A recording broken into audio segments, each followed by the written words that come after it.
नमस्कार, मी सौ मीनल ओक नेने. भाग 6. स्वामी सत्यानंद सरस्वती यांनी लिहिलेल्या a systematic course in the ancient tantric techniques of yoga and kriya या ग्रंथाची आपण ओळख करून घेत आहोत. आज आपण यातले 2 व्यायाम प्रकार बघूया.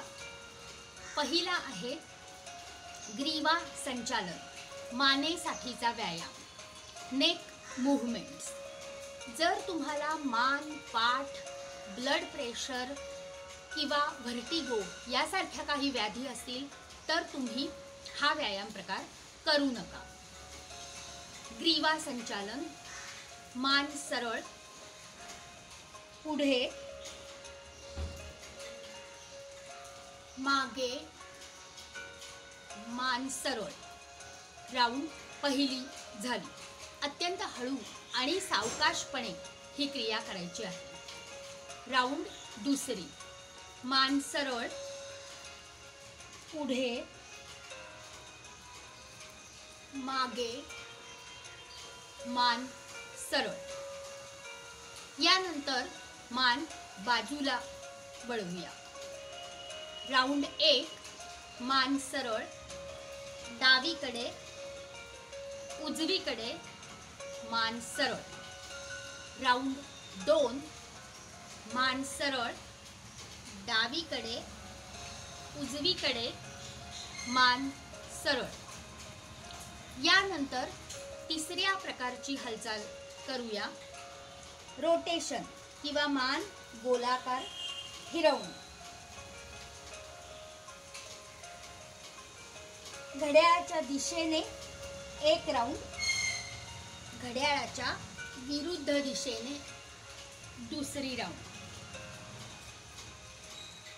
या प्रत्येक हालचालीच्या तुम्ही 2-2 राऊंड करू शकता.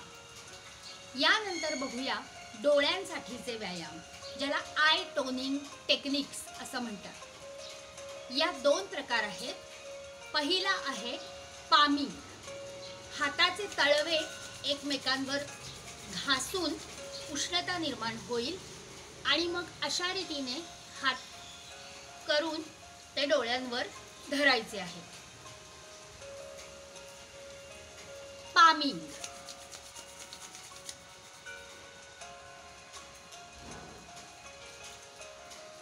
दोन ते 3 वेळा तुम्ही पामिंग करू शकता.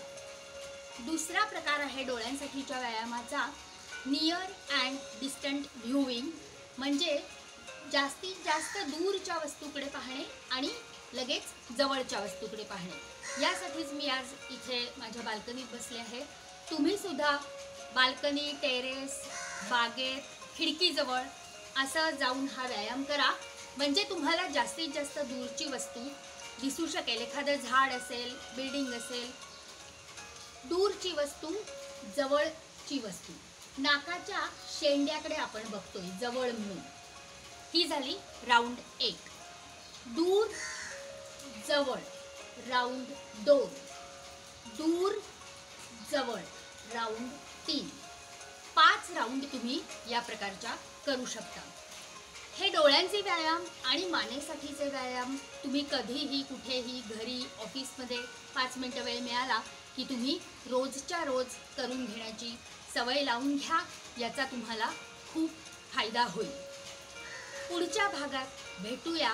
स्वामी सत्यानंद सरस्वती शवासन कसं करायला सांगतायत ते. तोपर्यंत नमस्कार, धन्यवाद. हरिओम तत्सत.